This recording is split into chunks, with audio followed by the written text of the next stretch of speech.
parts of New Jersey still remain under a flood warning 5 days after Ida devastated the state. Yeah, in Paterson, some residents remain in shelters this morning, still not able to return home since being evacuated on Wednesday. Mayor Andre Sayegh joins us this Monday morning to update us on the conditions there. Good morning, Mayor. I hope you and your family are doing well. Good morning, ladies. Happy Labor Day. Yes, happy Labor Day. So we know a lot of folks there in Paterson, they are just struggling, trying to get through, desperately wanting to go home, back to their homes, but they can't. They're in shelters. Do you know how many residents remain in shelters this morning?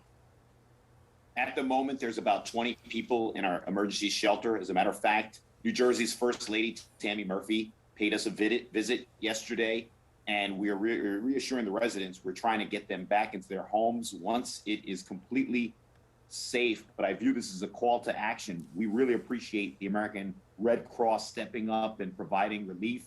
But we want people to support the American Red Cross because now more than ever we see how essential the American Red Cross is to emergency operations such as this one.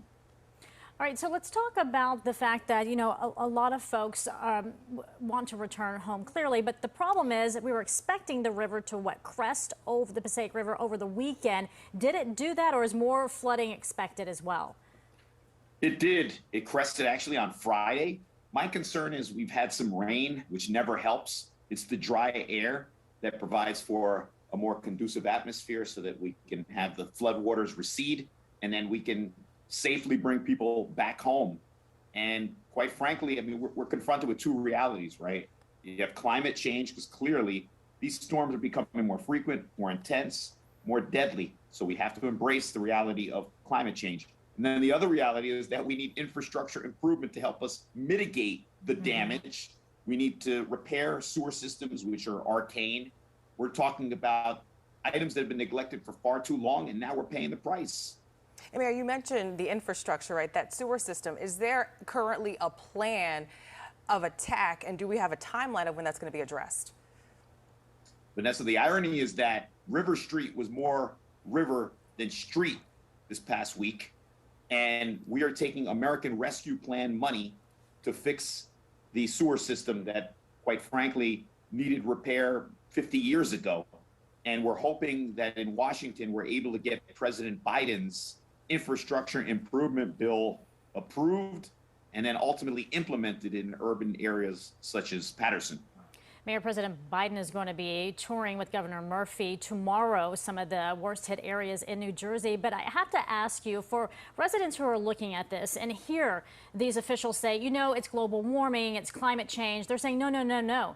Just like you mentioned, that sewer system needed repairs some 50 years ago. This is a problem that was with officials not tackling the issues at hand. What do you say to that? I would say it's a confluence of factors, because clearly it's something happening with our environment, because we have to be more climate conscious. So that's one aspect of it. And I'm just going to declare it as a reality. But the other reality, like I said, we have to do our part. This is much needed as far as an infusion of dollars is concerned to urban areas like Paterson, and we're going to use it wisely. So we have to be prudent in the fact that our sewer systems, which has been long neglected, need the attention and need action. And we're going to take that action. We earmarked this money through the American Rescue Plan months ago.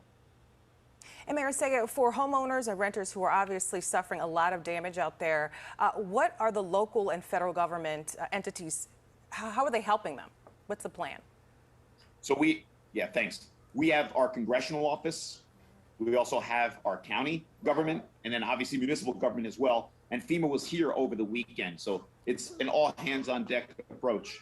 Yeah, it's important to have FEMA on the ground. In the meantime, though, school is starting this week for a lot of folks. Start of school, has that been delayed at all because of this? Yes, that's why I was shaking my head. It has been delayed a week. So they'll be doing virtual sessions up until next week. Of course, that's permitting, right? If things exacerbate, they're going to delay it even further. Is everyone prepared for the virtual? Because maybe some of these students who are first into the system, do they have the laptops or the iPads or whatever that's needed? That's a very valid question, Betty. They'll be distributing Chromebooks tomorrow. Okay. All right, there's a lot of moving parts here because of this storm, especially with school starting. Mayor Sayegh, always... I hate to use the term, Betty. It's a fluid situation. I know, right? It truly is.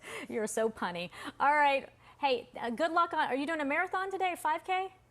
Yeah, who told you that? I don't know, a little birdie gave us a little info on that. Well, best of luck to you today on that. Thanks for joining us ahead of Being a time. mayor is running a marathon. Being a mayor is running a marathon.